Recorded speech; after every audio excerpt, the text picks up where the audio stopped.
Born into the heady ether of a new sports age, he played the game above the rim, head jouncing, torso turning, stick legs pumping. He was bigger than life, a human billboard, the image of athletic perfection, the icon of icons.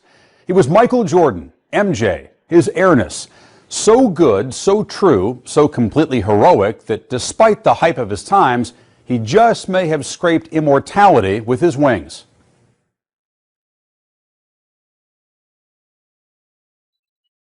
Jordan with the steal, and Jordan slams it again. Michael for three. Yeah! Jordan, look at that! Michael drives Wilkins into left for the two-hand dunk. Wow! But when he came on the floor, people knew that they were in trouble. He saw Michael Jordan! Even in a game, if I see him do something like that, I would just grab my face and be like, oh my God, what did I just see? A spectacular by Michael Jordan!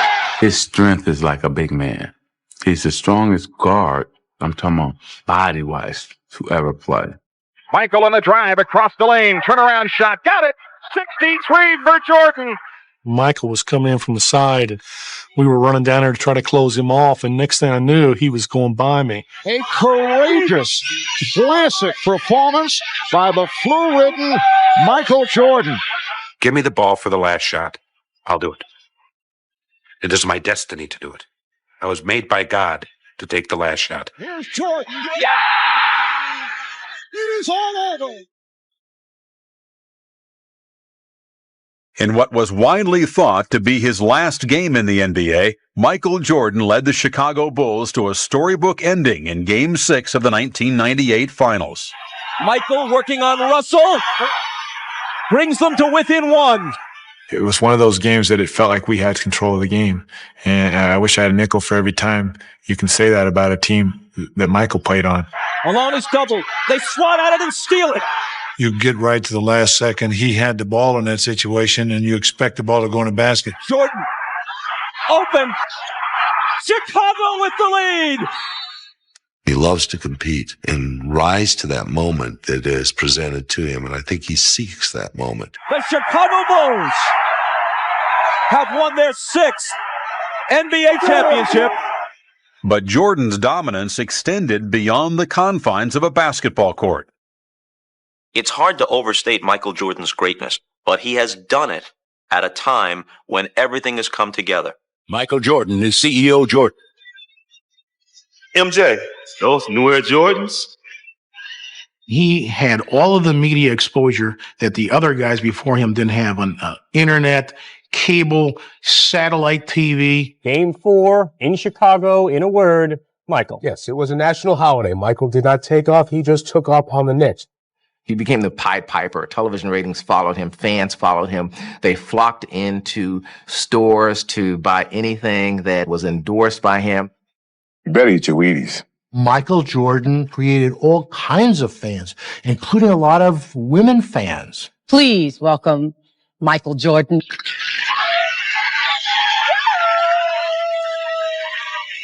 Jordan, to his credit, knew that every minute he was in front of a camera was an audition for another company. Here's a black man who's the most popular person in a white society. I mean, what bigger benefit for a company can there be to cross the racial divide with a guy who's popular everywhere? Like Mike, if I could be like Mike. You think about all the things that Michael Jordan's influenced, starting with the baggy shorts, bald head, the shoes. Money's gotta be the shoes. Shoes. You sure it's not the shoes? I'm sure, Lord.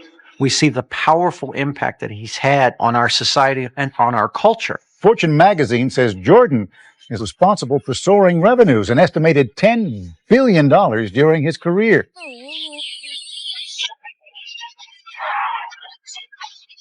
It goes across national boundaries where friends of mine go to the heart of the Congo and they see kids in number 23 Chicago Bull uniforms. I thought Magic Johnson was the most famous basketball player in the world still when the Dream Team went to Barcelona, and I was mistaken. Michael was big enough that there were 40-foot murals. Ladies and gentlemen, Michael Jordan. Because I'm good enough, I'm smart enough, and doggone it, people like me. More than liked, Jordan was adored. But the fallout from this idolatry had its negative side. For even as public Jordan mushroomed into a global marketing colossus, the private man shrank ever deeper into a glass-walled isolation chamber. He told me once that when he walks through a crowd, even if he appears not to be looking at the people in the crowd, he can feel every eye on his skin. And he said it's like a burning feeling. Until I'm alone again, I feel the burning, those eyes looking into me. If you're Michael Jordan and you're that celebrated and that good, the phone rings 1,000 times a day with people who have ideas that they say are good for you. This is going to be really good for you. It's not good for you. It's good for them. He said those 2.5 hours on the court every game night is the most peaceful time of my day. He said, because it's like there are invisible walls around the court. It's the one part of my day that no one can touch me. No one can come up and ask for an autograph. No one can pitch a business deal. I'm meditating out there. On or off the court, Jordan guarded his carefully tilled public image. He has an awful lot of clout. And I've heard from more than one person that if you step outside the bounds of how he wants you perceived, then the word will get to you. We wrote a story about him in Sports Illustrated, and he was trying to play baseball. And I think the story was fairly sympathetic, but the cover was Baggett Michael. And he, to this day, will not talk to this magazine. Whenever Michael appears in public to come down from his hotel room, he is always dressed immaculately because he knows that there are people in the lobby that maybe are going to get a 20-second glimpse of Michael Jordan once in their life. And he wants to portray a certain image in a certain class. I'm very image conscious, probably more than I should be, because I think it really prevents me from being the fun person that people behind closed doors know I am. Jordan said, a lot of times I'll dream I'm a bad alcoholic. And in the dream, I can't stop drinking and I'm embarrassing myself and I'm going to lose everything. He says, and I wake up from that dream in a sweat. He knows that one slip up, one mistake can throw it all away. And I think he lived in terror of that for a very long time. To keep from living any part of that nightmare, Jordan enlisted the media in his efforts to stay balanced on the high wire. We protected him more than I'd like to admit. When his first child was born, he hadn't been married yet. He says to a couple of the beat writers, including me, I really would appreciate it if you didn't put that in the newspaper. Because we know he's had the baby, who was Juanita, who's, became his wife, and they were going to get married. And so I say, sure, Mike, we won't do it. And we don't. I mean, we just simply protect him because he asked us and because we were concerned as well about what the public reaction would be. Michael Jordan is the Teflon athlete of our generation. Everything just fell off of Jordan. You couldn't win any points in the media if you said or wrote something bad about him. People didn't want to hear that. Certainly when it comes to Michael Jordan, I think that we're in some sort of national denial. Everybody made money through Michael Jordan. And nobody really wants to disturb this legend. Born in Brooklyn on February 17, 1963, Michael Jordan was the fourth of 5 children. When he was still an infant, his father James and mother Dolores moved the family back to their native North Carolina, where they eventually built a home in the seaside town of Wilmington. As a kid, he watched Roots and sort of had a vague idea of what the whites did to the blacks in our country. And I think that he said he got a little angry, but his parents wouldn't let him carry it very far. It's, be better than that, rise above it. He would watch his father working around the house, and his father would have his tongue sticking out while he was working. And whenever Michael would go to work, he'd have his tongue sticking out too. He kind of is the one that kept things going, constantly energetic, moving, involved, always involved in sports, always involved in activity. I'd say mischievous would be the best word to describe him. One day, Jordan's youthful confidence was shaken to its roots. He was only about 12 years old. He and a friend of his were swimming out by Wrightsville Beach, and they got caught in an undertow and got swept out to sea, and his friend died. That's probably where a lot of his fear of water came from. I don't think he went back to the beach that much after that. If Jordan's interest in swimming died with his friend, he always had a natural-born desire to outdo all comers, especially his older brother, Larry. I grew up playing against my brother, and that's the best way that you can learn competition. And once you feel like you can beat your brother, you can beat anybody. He just was determined and he was going to win. And once he started to beat Larry, then, well... But Jordan's secure sense of his athletic self was severely challenged during his sophomore year at Laney High School. He failed to make the varsity basketball team. He was only probably 5'9", 5'10". He was the best sophomore that we had. But at the time, we really did not need a guard. He says, I looked at the list and I went down it. I went past the J's and I wasn't there. And I went back up again and I wasn't there. He says, and I ran home and my mom was at work. There was no one at home. And I went to my room and I closed the door and I cried so hard. I would venture that was the first time that Mike had ever been told that he was not good enough to make a team. And it was tough, but being a competitor, he had something to prove. Jordan accepted the challenge and starred for the JV. The next year, he stood at 6'3" and joined the varsity. By the end of the 1980 season, Jordan had established himself as a major college prospect. His coming out party was the summer before his senior year when Coach Williams and the staff recognized him at camp, and then he ended up going to 5-star camp and really playing great. Mike came to our camp, and Sunday afternoon, the first day he was there, I was running a gym, and he came through, and that night I went to Eddie Fogler, and Eddie said, did you see anybody you liked? And I said, Eddie, I think I just saw the best 6'4" high school player I've ever seen. You couldn't get a ticket to see him play as a senior. Everyone who from 30, 50, 60 miles around wanted to come and watch Michael Jordan play. After averaging 27 points and leading Laney High to a 19-4 season as a senior, Jordan packed his bags and headed for the only college he ever seriously considered, North Carolina. He soon learned there were no easy streets in Chapel Hill. A couple of weeks before practice started his freshman year, I said, Michael, you're going to have to do one thing. You're going to have to work a lot harder than you did in high school. And he said, I worked as hard as everybody else. And I said, do you want to be like everybody else? Number 23, Michael Jordan.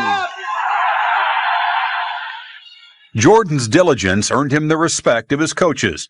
And in the 1982 NCAA final against Georgetown, with the Tar Heels down 1, he wasn't afraid to pull the trigger in the final seconds. 30 to Black. The time, 18. Shot, Jordan! Michael Jordan! North Carolina has won the NCAA championship. The confidence and the competitiveness really grew in huge leaps and bounds after that freshman year. He competed from day one, and he worked and improved his shooting, outside shooting, as he kept getting better every year he played. Gannon nearly loses it out. It is stolen now by Jordan. Uh-oh, they love that. FJ up in the rafters.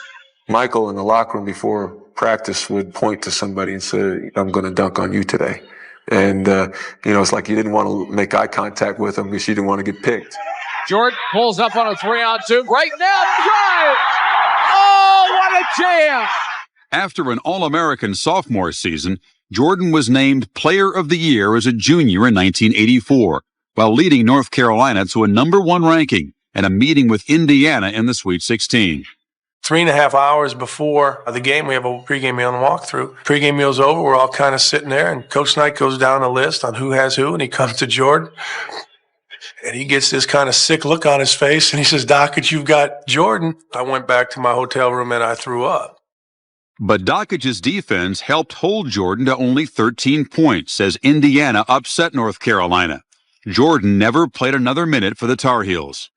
Before winning a gold medal that summer at the 1984 Olympics, he entered the NBA draft.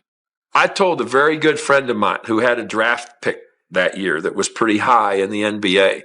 And I said, you got to take Jordan. Well, we need a center. I said, play Jordan at center. After 2 centers were selected, Hakeem Olajuwon by Houston and Sam Bowie by Portland, it was Chicago's pick. The Chicago Bulls pick Michael Jordan of the University of North Carolina. Rod Thorne, who drafted Michael, said at the time that he's going to be a fine offensive player, but not the kind that you could build an entire franchise around. Nobody really knew how good Michael was going to be. What were the Chicago Bulls before him? Cows. You have to remember that Chicago nights are cold, and they can be full of despair, and they can be brutal. And all of a sudden, there was something glorious right in the middle of the night. There's a kaboom. I'm like, fasten your seatbelts. This is going to be a hell of a ride. You just knew it from day one. Earning Rookie of the Year honors, Jordan led the Bulls to the playoffs for the first time in 4 years. Then, with veterans Larry Bird and Magic Johnson, he lifted the NBA and the game itself to unprecedented heights. In his career with the Bulls, he won 10 scoring titles, including 7 straight, and had the highest career average in league history, 32 points. He got 69 points in a game against Cleveland. He also had 18 rebounds. I said to my partner, do you realize we're watching a legend? This is like watching Babe Ruth. In 92, Portland had its great season, and they were going into the finals against the Bulls, and Clyde Drexler had a great season. And there was a lot of talk that Clyde would be the MVP. Before the game, Michael says, we'll show who's the best player in the league. And he gets 35 points in the first half of game 1 against Drexler, including 6 3-pointers with his famous sort of shrug. Here's Jordan for 3. Yes! If he wanted to do something in the game, there was no stopping what he could do. Jordan demonstrated the depth of his lust for winning when he led the Bulls against the Cavaliers in the first round of the 1989 playoffs. There was 3 writers then traveling with the Chicago newspapers with the teams. And each of us picked the Cavaliers to win the series before Game 5 in Cleveland. He points to the one guy who picked him in 3, and he says, we took care of you. And then the other guy picked him in 4. He says, we took care of you. And then he looks at me, and he points me in the eye, and he says, and today we take care of you. Inbounds pass comes into Jordan. Here's Michael at the foul line. A shot on Elo. Good! The Bulls win! They win! People have no idea how obsessed Michael Jordan is with winning at something. Not just beating you when he was in his prime, but humiliating you, with putting you away, with putting you down so that you were no longer a threat to compete with him again. Oh, and Reggie Miller came over and smacked Michael, and MJ is upset about it, and I can't blame him. Yes, sir. He ran right into him, and we got a brouhaha here. It was my mother and Michael and myself playing just a simple game of Go Fish or something, and I caught him cheating my mother. And I said, are you that competitive? Are you going to cheat my own mother in cards? I said, you got to be kidding me. One day they fly into Portland, and the trainer notices that Michael is giving one of the baggage handlers a $50 bill. Michael says, watch this. So they get down to the baggage area, and the bet is whose baggage is going to come out first. And guess whose luggage comes out first? Number 23. He scoops up about $1,000, puts it in his pocket, looks at the trainer, winks, and says, pretty good return on a $50 bet. Wow, this is a winner. Brian, I'm going to get rich. we just lost to Boston Celtics, but guess what? I'm winning. He is so competitive. I can remember beating him in a game of pool 3 games in a row, and he didn't speak to me for 24 hours. Michael Jordan was on a bus, and players were sort of comparing how famous they were. Michael Jordan kind of sat there. Finally, somebody said something like, I bet even Michael can't get a hold of Janet Jackson. He took out a cell phone, dialed up, said, is Janet there? Just tell her it's MJ. 2 seconds later, Janet Jackson was on the phone. I think it came from doubters early on in my life and my determination to prove them wrong, starting from my high school coach that cut me to my principal who said that I should go to an Air Force Academy to guarantee myself a job after I finished college. If Jordan's rage to prove himself inspired his teammates, it could also burn them. I've seen Michael come in a lot of times and, knock over all the Gatorade cups and go off and say, if y'all ain't going to play, stay in the locker room. Phil Jackson was never the coach of that team. Michael Jordan was the coach. Jordan was the one who yelled at them. Jordan was the one they feared. Jordan was the standard they had to live up to. Michael is he's killing Bill Cartwright all the time. In the locker room, in front of everybody, Cartwright gets Michael aside. And he says, look, if you ever do anything like that again, you will never play basketball because I'm going to break both your legs. He said some things to me that I really didn't like, and I couldn't take it. If you let him ride you, he would ride you to the moon. He would ride you right out of the NBA and out of your mind. Phil put Steve Kerr opposite of me, but he was giving Steve all the calls. And I'm getting like really ticked off. So I started to play very, very physical. Well, Steve started giving me hard fouls. Next thing you know, I hauled off and just whacked it right in the eye. And then Phil threw me out of practice, and I get home and I'm just like really hurt. And they gave me Steve's phone number, and I got his answering machine. And I said, Steve, I am so sorry. You know, my anger got the best of me. After every fight I've ever seen him in, he's always apologized. He never wanted to hurt you. He had to do whatever he had to do to make you raise your stakes that much higher. My mother had passed away. My first time back at work, I see this big crowd of people. Michael Jordan and Magic Johnson are surrounded by this pack of media. They're going one way in the tunnel. I'm dashing the other way, all alone. All of a sudden, I hear somebody call my name. I turn around. There's Jordan. He said, Andrea, I just wanted you to know how sorry I am about your mother. I was shocked. That told me more about Michael Jordan as a person than any other dealing I'd had with him in the 7 years that I covered him in Chicago. What was your call on that last play? It was 6 seconds. That was get the ball, Michael. Everybody get out of the way and go to the basket. With a weak supporting cast, the Bulls won just 3 playoff series in Jordan's first 5 seasons. Twice they were eliminated by Detroit, known as the Bad Boys for their rough playground tactics. We knew how dangerous he was, and we knew going into the playoffs that we had to do something special. And so we very definitely devised what we called the Jordan rules. Every time he came to the basket, as opposed to giving up layups and dunks because that would energize their team and give them momentum, we would rather send them to the foul line. It was important that we mentally intimidated him, whether he had to knock him down or send 3 guys at him or just look mean, nasty, ugly in his face. In July of 1989, Doug Collins was replaced by assistant coach Phil Jackson, who had an idea how the Bulls might win. I called Michael in and told him basically what I saw as a problem with the team is that, everything's centered around him. I said, the team had to share the basketball. And he said to me, you're not going to run that equal opportunity offense, are you? And I said, yeah, I am. Phil Jackson's trying to convince Jordan that the triangle offense is going to work.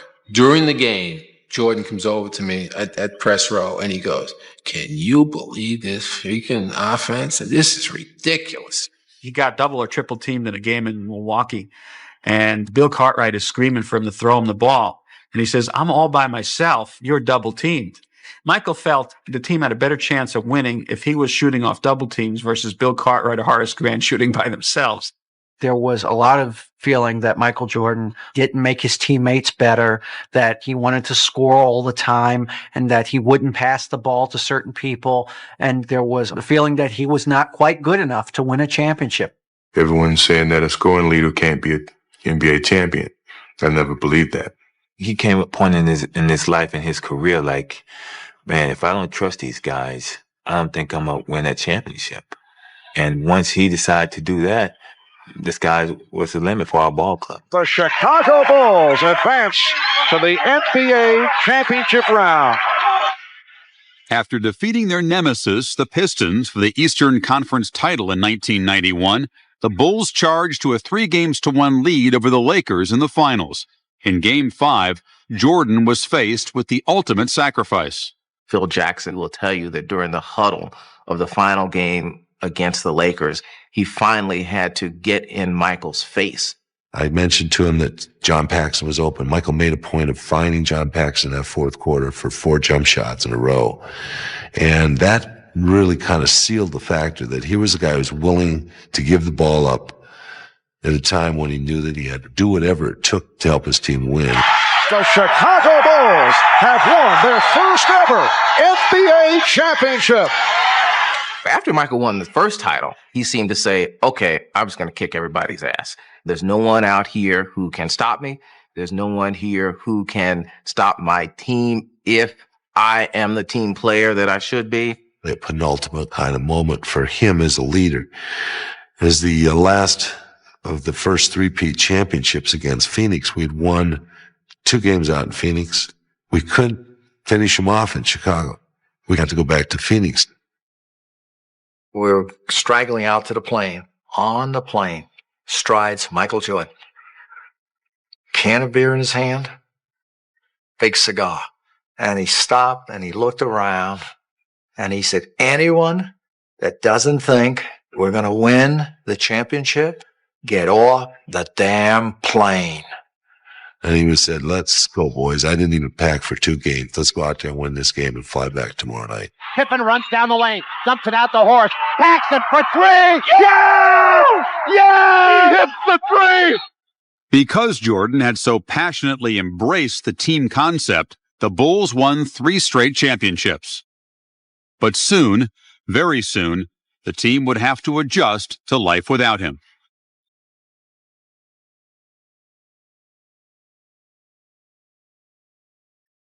If you're in a room with Jordan, he's going to get up, he's going to pace, he's going to go look out the window. This is a guy who can't sit still.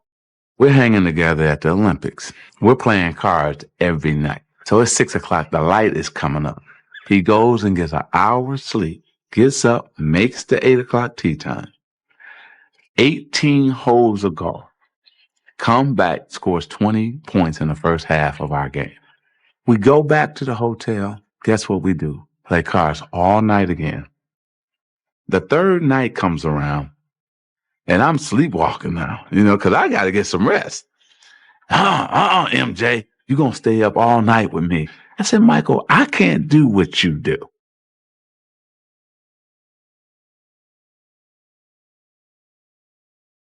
To me, it wasn't a surprise that he got in trouble gambling because he goes all out. He's the ultimate chase better. Lose, double up. Lose, double up.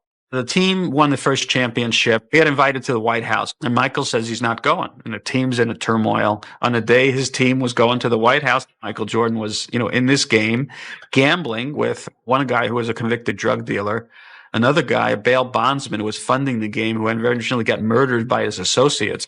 Then it turns out that, he wrote a check for his gambling losses, which is, was a paper trail he, was naive about. A crack had formed in Jordan's carefully constructed facade.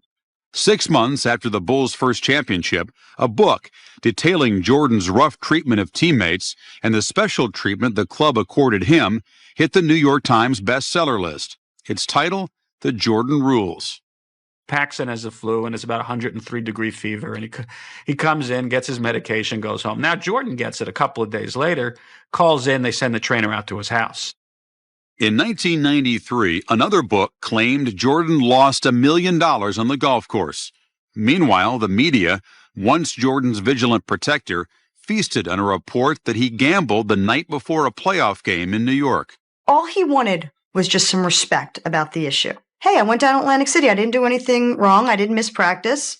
What are you getting on me for? As soon as he went to the golf course and started losing too much money to please us, he was pilloried for, is your gambling really under control there, Michael? As the story gained extended life, Commissioner David Stern was forced to take a closer look.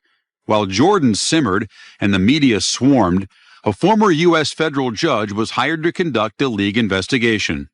I don't think he regrets the gambling. I think he remains angry that the gambling is what people tried to bring him down on.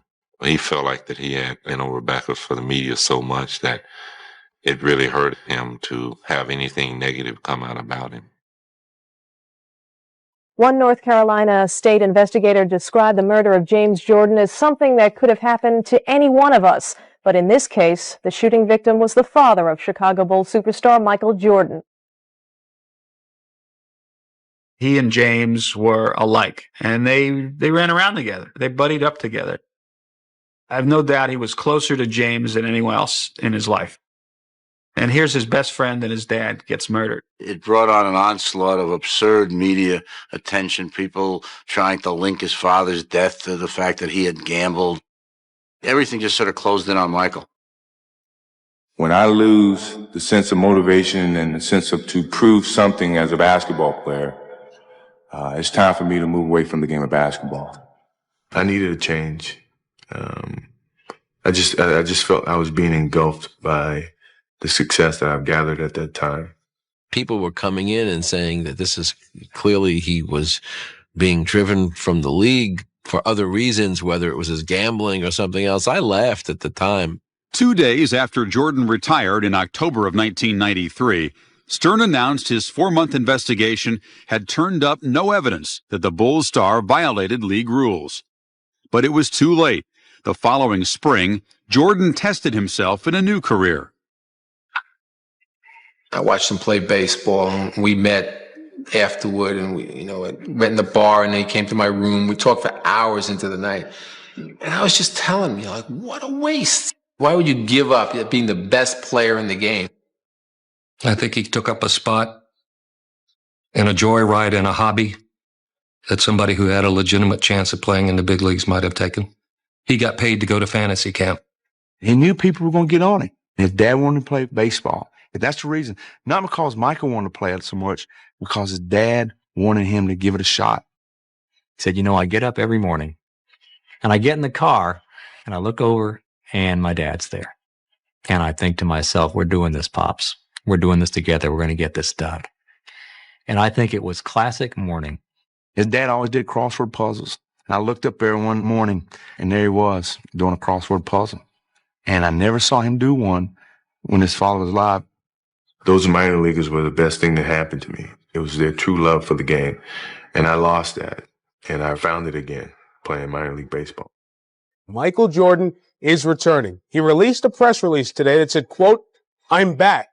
When he came back from baseball, all of a sudden you see him trying to get the best out of people. Now, instead of knocking somebody's confidence, he's trying to help them raise their confidence. 55 points by Michael Jordan. It kind of liberated him, but, you really didn't know the effect of what it all meant until he won a championship on Father's Day. An emotional moment for Michael Jordan. The tears are flowing.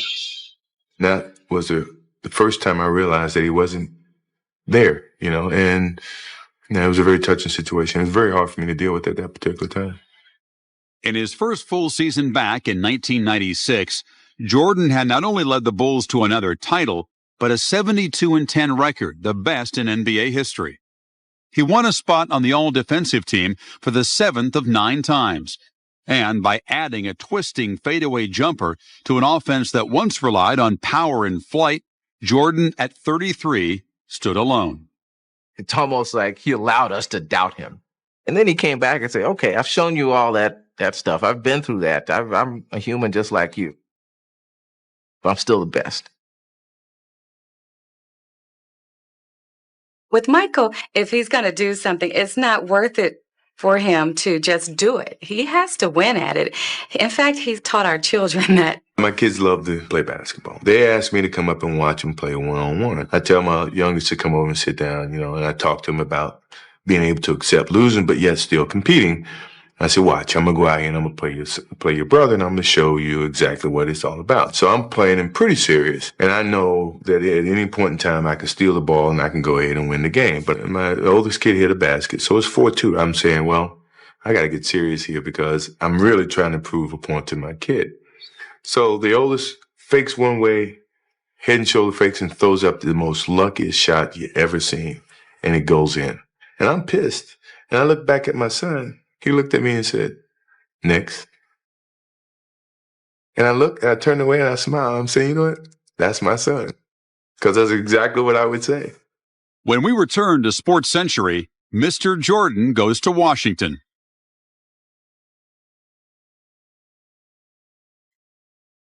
On the basketball court, you see Michael Jordan, and he doesn't hold anything back.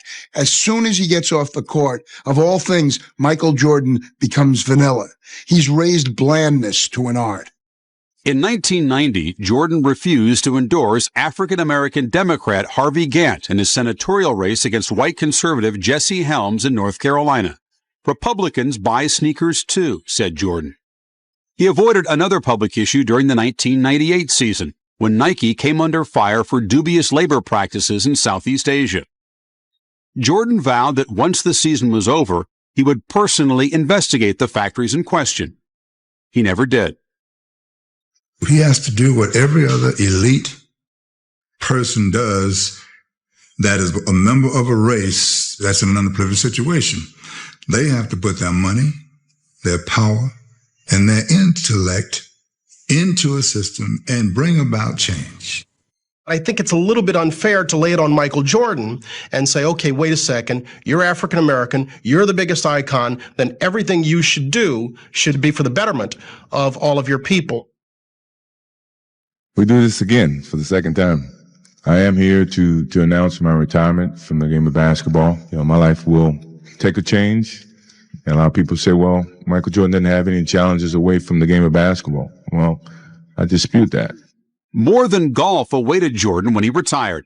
In January of 2000, he endorsed Democrat Bill Bradley for president, and that same month he became president of basketball operations and part owner of the Washington Wizards. I have an attitude about the way I play. I have an attitude about the way I win. My job and my responsibility with this organization is to see if I can pass that on to the players in those uniforms. This is his way of turning against Reinsdorf and sticking it to him. And to take his celebrity, his presence to Washington, D.C., when all of his life professionally he's been associated with the Chicago Bulls. In September of 2001, the 38-year-old legend turned in his ownership shares in the Wizards to return to the floor for one last hurrah. Most press people, I believe, are basically opposed to it, and it's almost on very deeply held philosophical grounds. We want to see that shot framed in history and him never come back. In the end, it comes down to all the people who said, well, that last shot you hit to win the 6th championship game, it was a perfect memory.